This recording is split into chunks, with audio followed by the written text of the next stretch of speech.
What's going on, guys? It's Nick here, back with another video. Today we'll be going over some running backs you should be trading for, mainly focusing on running backs that have a really nice playoff schedule, and then I'll also shout out 4 teams, I believe, that have the most difficult playoff schedule for running backs. And we'll also go over some players that you guys have asked about for updates on their situation. But of course, before we do that, have to start things off as usual, the stat of the day. Yesterday's stat was which wide receiver has been given the most cushion on average by defenders this season. And the answer is actually Sterling Shepard, and David Atherton was the first to get that one right.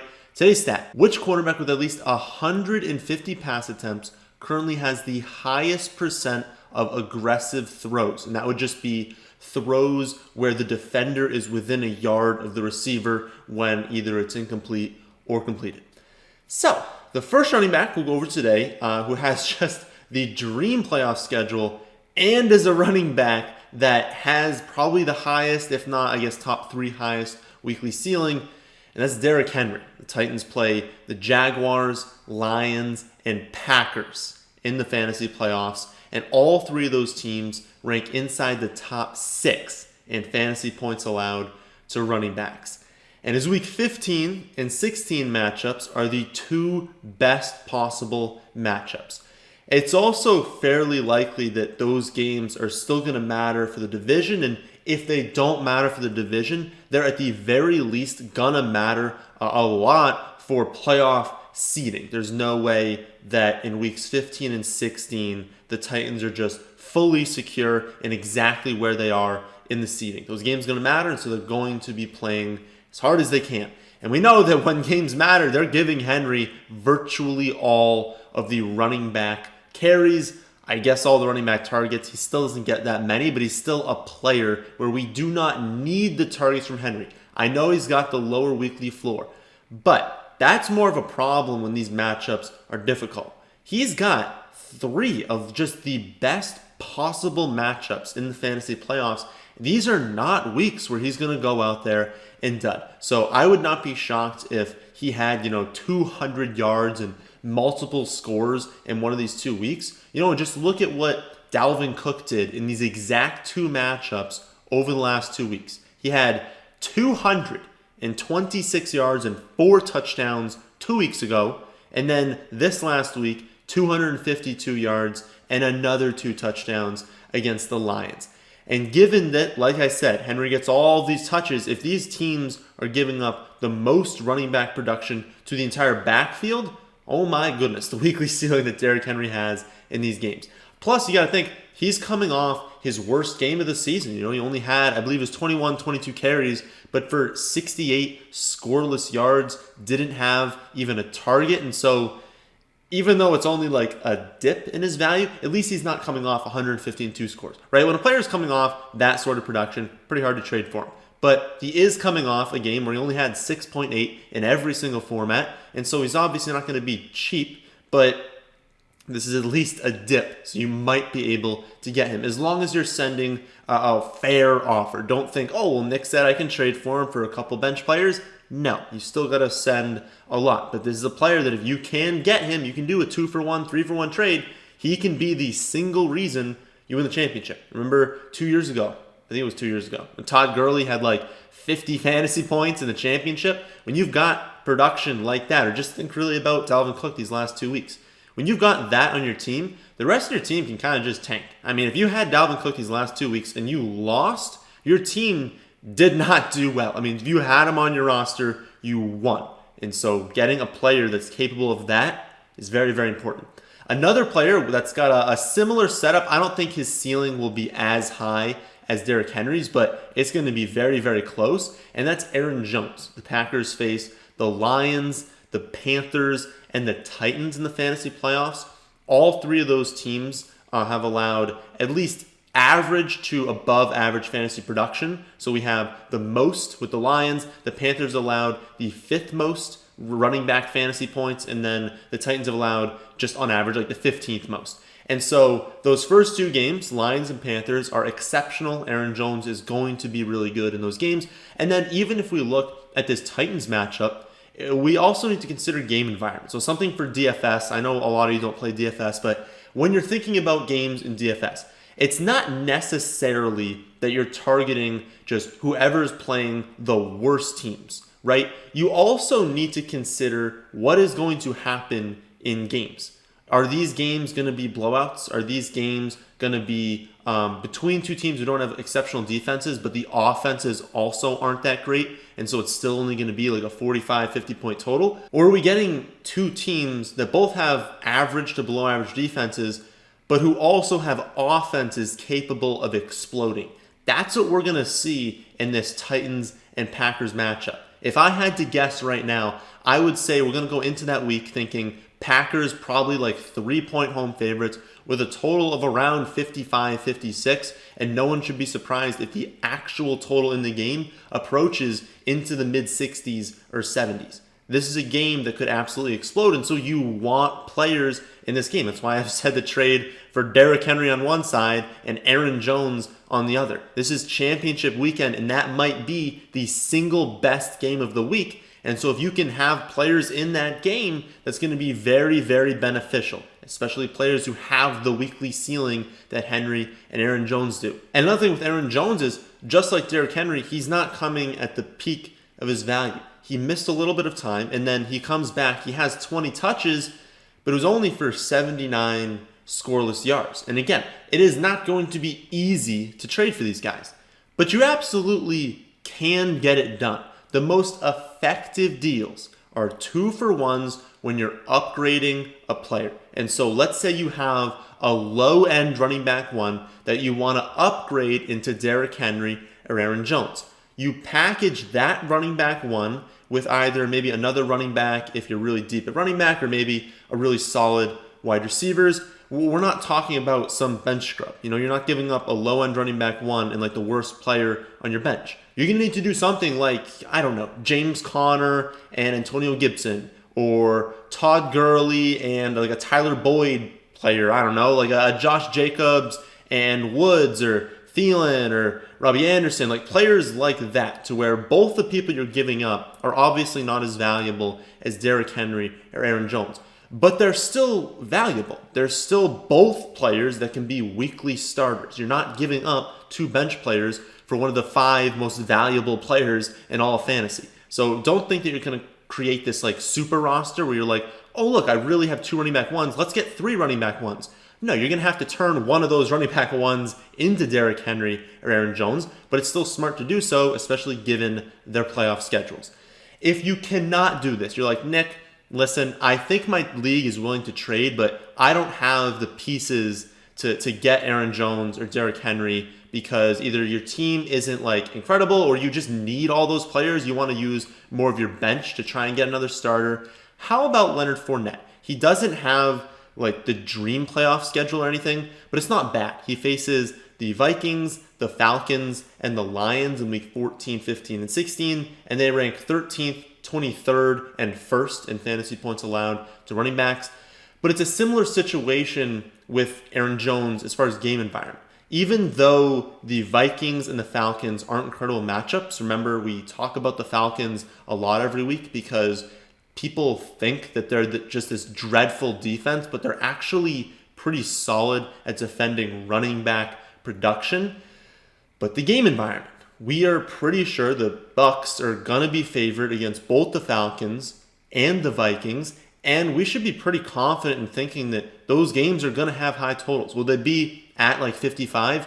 Maybe not, but they should be above 50. These should be high-scoring games, and so you want running backs when the team is favored in a high-scoring game. And also, I mean, Fournette and really the entire Bucs offense is coming off just a truly embarrassing performance. They almost had more turnovers than total carries, and the Saints defense just stopped absolutely everything that the Bucs wanted to do. So while Fournette did have 6 receptions, I believe he had 1 carry for 0 yards. And so if it wasn't 0 yards, it was 1 carry. This team didn't do anything on the ground because they were down immediately. They weren't getting anything going on the ground. But I mean, there's no way you can run the ball when you're down 24, in like the second quarter. I don't know if that was the actual split, but they were down a lot very early. It was clearly out of hand at like halftime.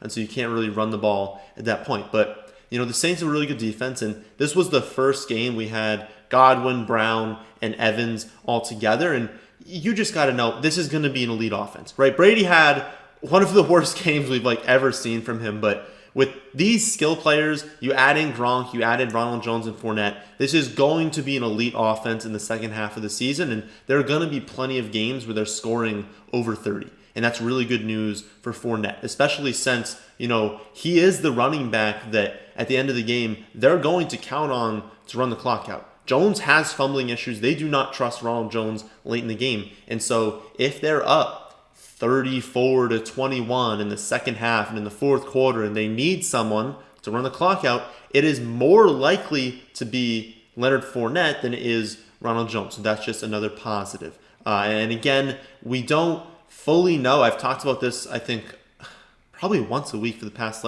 month. We don't know what the split's going to be to close the season. But I still maintain they don't go out there and get Leonard Fournette unless they in some way want him to be the guy come the playoffs. And so I do think that Ronald Jones could still be the guy getting more touches at the end of the season, but it's more likely that Fournette is slowly going to take more and more work. And we also know he's going to be involved in the receiving game, which is great for fantasy. So if you can't get a running back one, I think Leonard Fournette would be a good guy to go after because his value's got to be low after that performance. Some other teams that have decent playoff schedules are the Bears. They face the Texans, Vikings, and Jaguars. We've got the Dolphins. They face the Chiefs, Patriots, and Raiders. Even though the Chiefs have a really good defense, it's not as good at defending running backs. And then the Patriots obviously had everyone opt out, and so their defense has just been decimated this season. The Lions, they get two decent performances and then a performance. They get the Packers and the Titans. Those are good, but then they play the Bucks in the championship.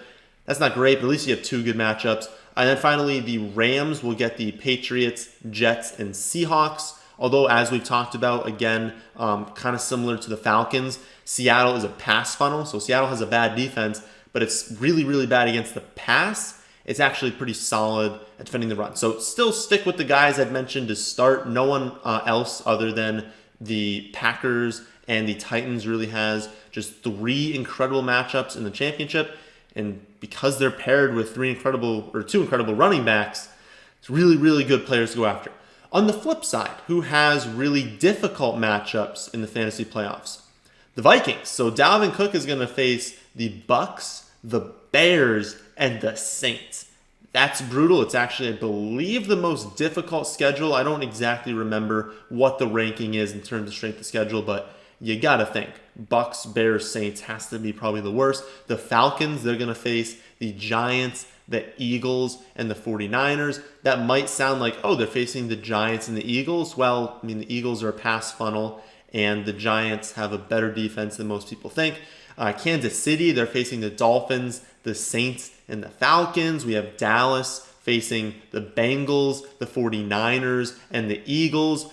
That Bengals matchup is fine. That's going to be a good one, but the 49ers and Eagles are not. So those four teams I just talked about, the Vikings, the Cardinals, the Chiefs, and the Cowboys, that was the fourth one, they have all really, really difficult playoff schedules. This doesn't mean oh no, you can't have Dalvin Cook, got to trade him away. I mean, he's had 1 million yards, I think 6 touchdowns over the last 2 weeks. He is clearly this season going to be one of, if not the most valuable players in fantasy. You are not trading away Dalvin Cook because he has a difficult playoff schedule. I just want you to keep in mind, I had to mention it because they have the most difficult one. I wanted to mention what 4 teams have the most difficult schedule because it's obviously something to keep in mind. If you are doing trades with those teams, remember, you don't want players who are going to have really tough schedules in the fantasy playoffs. It shouldn't be the only thing you look at, but it should definitely be a factor. Okay, we're going to close this off by going over 3 situations you guys asked about. So I tweeted out who were some players that you guys wanted an update on their situation. And their top requests were the Baltimore backfield, Jonathan Taylor, and David Montgomery. So we're going to go over those now. And then if you have other running backs, I obviously have the start-sit video later this week, so I'll go over every single backfield there. But if you have more in-depth questions, I do have the Saturday video where I go over your guys' questions. And so tweet at me or put your question in the comment section of this video, of any other video, and I'll try to get to as many of those as I can. But as for these three, we're going to start off in the order I listed, so we'll do the Ravens first. And honestly, this is tough. We knew that they were going to regress as an offense, right? Offenses are never as efficient as they were last season and then repeat that going forward. They were going to regress. They have regressed. But they've taken regression to like a whole nother level. I mean, this offense, it looks good. I'm not going to call the Ravens a bad offense. They're still good. But when you're comparing them to last season, it's not even close. They've taken a massive step backwards. But the offense would be fine if they had one lead back. Like if they were using just one running back, would be like, yeah, they regressed, but they're still really good. This is still a great environment.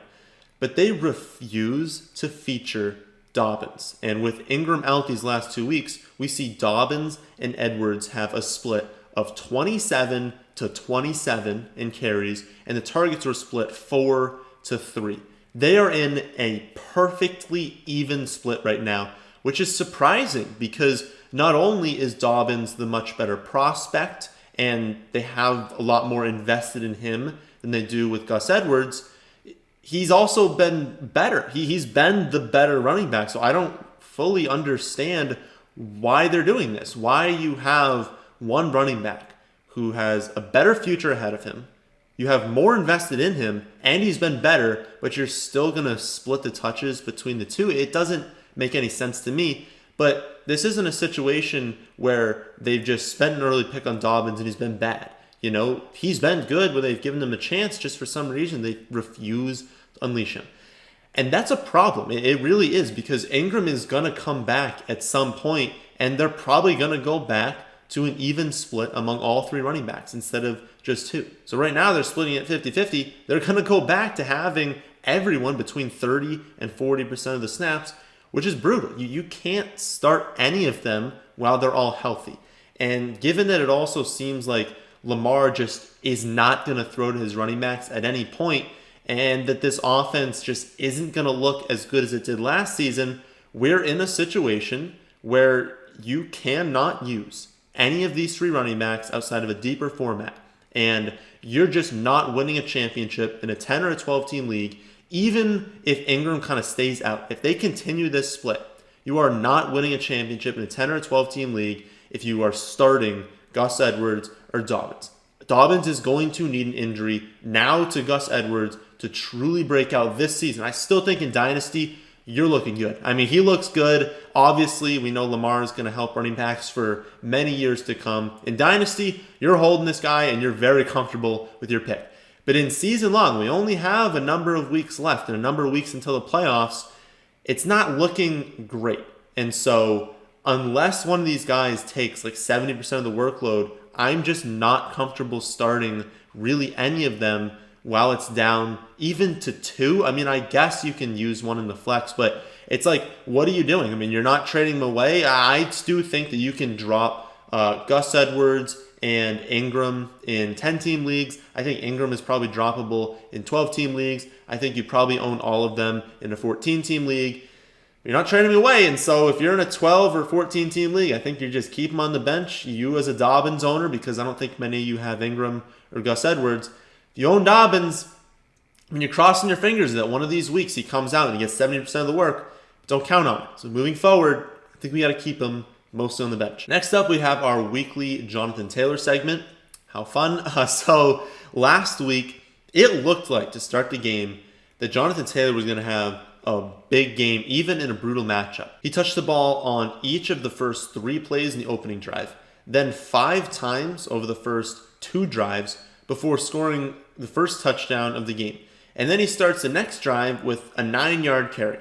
So up until this point, he's got 6 touches. We've got Taylor with 6 touches, including the goal line carry. We've got 2 for Hines and 2 for Wilkins. The problem is, on that 6th touch, he carried the ball 9 yards. It was a good carry, and then he fumbles. The fumbles return 65 yards for a touchdown. So that happens on the very beginning of the game in the first quarter. From that point on, he had, talking about Jonathan Taylor here, he had a target in the second quarter and a carry in the fourth quarter.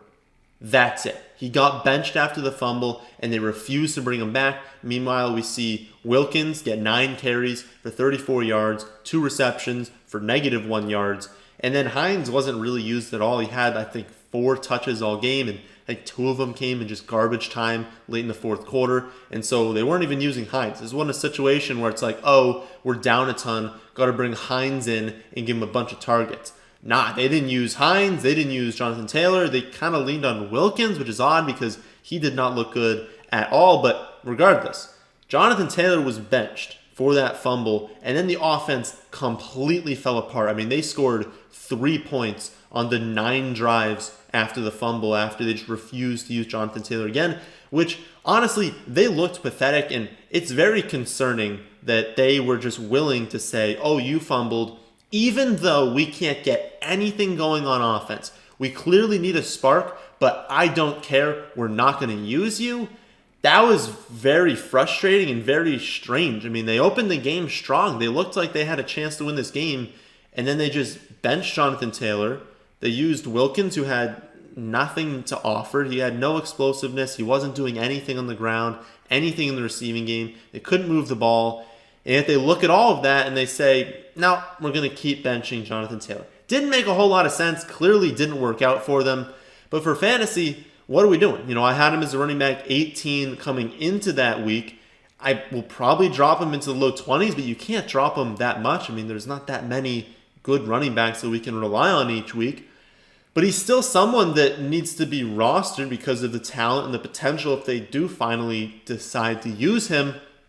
And it's not like you're going to get anything in a trade. I mean, if you're not dropping him, you're like, okay, I'll try and trade him. But what do you expect someone's going to give you in return for Jonathan Taylor? I mean, right now, after these benchings and these injuries, like, you're not getting anything in return for him. So I have him in 1 out of my 4 leagues, and he has been on my bench recently. I'm just going to keep him there because I am fully confident in my starters to where I don't need to start him. I can keep him on the bench, hope he breaks out down the stretch, and then maybe I'll start him at some point. But I'm not trading him, definitely not dropping him. There's no one in free agency that is going to be more valuable than him. And again, I'm not trading him because I know I'm not going to get anything. I mean, if you're only getting a low-end flex player, it's not worth it. Keep him on your bench and hope that maybe at some point things turn around. The last running back we'll go over is David Montgomery. If you don't know, he's been dreadful this season. I'm sure you do know, though. And then he suffered a concussion on Sunday. I believe, not yet, it hasn't come out, but he's going to be in the concussion protocol. I'm sure when you guys are watching this, he'll be in the concussion protocol. That doesn't mean he's going to miss this next week. I believe Allen Robinson, it was either Monday or Tuesday he entered the protocol, but then he was good to go in that same week. So everyone's different, right? You can have a player who's out for 3 weeks with a concussion. You can have a player who passes the protocol on Friday after getting a concussion on Sunday. And so we just need to watch, wait and see. There's nothing that can indicate what's going to happen. Just see when it comes off of that.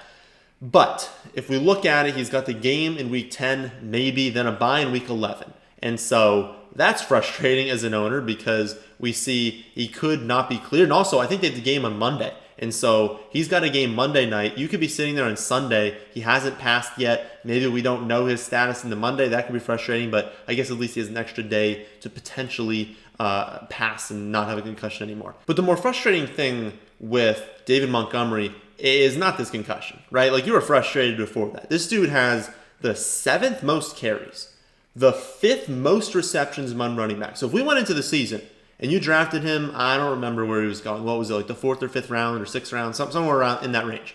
And you said, okay, you got him then. He's going to have, through week 9, the 7th most carries and the 5th most receptions among running backs. You're like, let's go. You have to be horrible to not produce under those circumstances. But he is the running back 30 in points per game, because points per game is the one that really matters. You know, he's 14th, I think, in overall production, but no one cares about overall production. You want, what is he doing when I actually start him each week? 30th in points per game.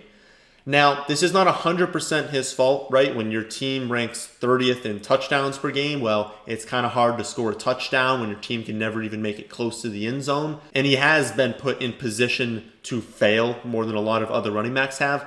But he needs to play better. He has not looked good. It is very clear that he will never be an elite running back. He will very likely not have a long career in the NFL.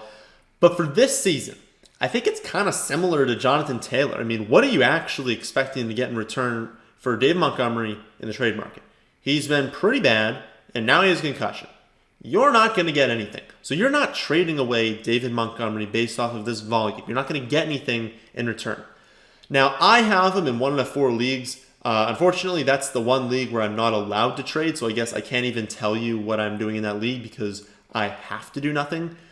But I can say, if I was allowed to trade in that league, I would not. If we look at his schedule after maybe missing this next week and then his bye, starting in week 12, he faces the Packers, the Lions, Texans, Vikings, and Jaguars in weeks 12 through 16. That is the single easiest schedule for fantasy running backs among any team, and it's not that close. This is easily the easiest schedule that any running back has. And so maybe that'll do it. Maybe if he has just all entirely amazing matchups, Packers, Lions, Texans, Vikings, Jaguars. The Vikings are the only one where you're like, maybe that's not a plus matchup, but it still kind of is. He's got a great schedule, and so if you can't get anything for him in the trade market now, he's going to be more valuable. So moving forward, when people see these matchups, when he starts performing in these matchups, assuming that they don't make Ryan Nall the starter, or he doesn't just start going off, or they give him only, talking about David Montgomery, they only give him like 60% of the work instead of like 80 plus when he returns. The most likely scenario is still he's going to get 80% of the workload in awesome matchups, and so why on earth would you get rid of him now when the value can only go up and it's very likely to go up? So that's what I would do. Again, I can't trade in that league, but I would be just holding on to him, hoping the concussion doesn't even last this week, goes on by, he's good to go, and then when he comes back, he's going to be better. Hopefully. So those are my thoughts on some running backs you should be trading for, as well as some updates on players you guys have asked about. Remember to ask any questions you have either on Twitter or in the comment section of this video. And if you want more ideas on running backs or wide receivers to trade for, you can see a larger list at our website, thefantasyfootballadvice.com. That's the end of this one. Hope you all did enjoy. If you did, then how about hitting the like button? And how about subscribing to the channel if you're new? Thanks for watching.